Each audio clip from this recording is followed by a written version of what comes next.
स्वातंत्र्यपूर्वी जन्मलेले शेवटचे पंतप्रधान देशाचे मनमोहन सिंग हे आता आपल्यातून निघून गेलेत। मात्र त्यांची कारकीर्द ही अनेक महत्त्वाच्या निर्णयांमुळे आपण सगळ्यांनीच पाहिलेली आहे, अनुभवलेली आहे।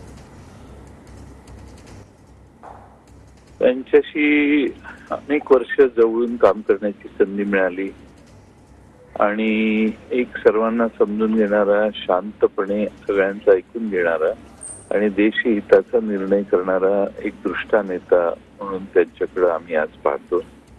मी राज्याचा अर्थमंत्री असताना ते देशाचे आधी पंतप्रधान होते 10 वर्ष।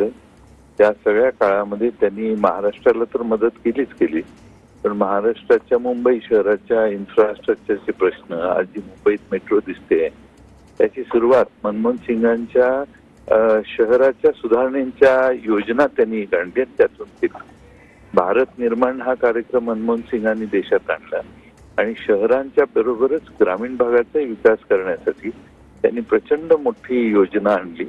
त्याच्यामुळे ग्रामीण भागातली अर्थव्यवस्था सुधारली, खेडेगावातल्या सामान्य माणसाला अनेक सुविधा मिळाल्या आणि त्याचबरोबर या देशातल्या शेतकऱ्यांच्या हातात 4 पैसे गेले। या देशातल्या शेतकऱ्यांची कर्जमाफी करण्याचा धाडसी निर्णय देखील त्यांच्याच काळात झाला, हे आपल्याला विसरता येणार नाही।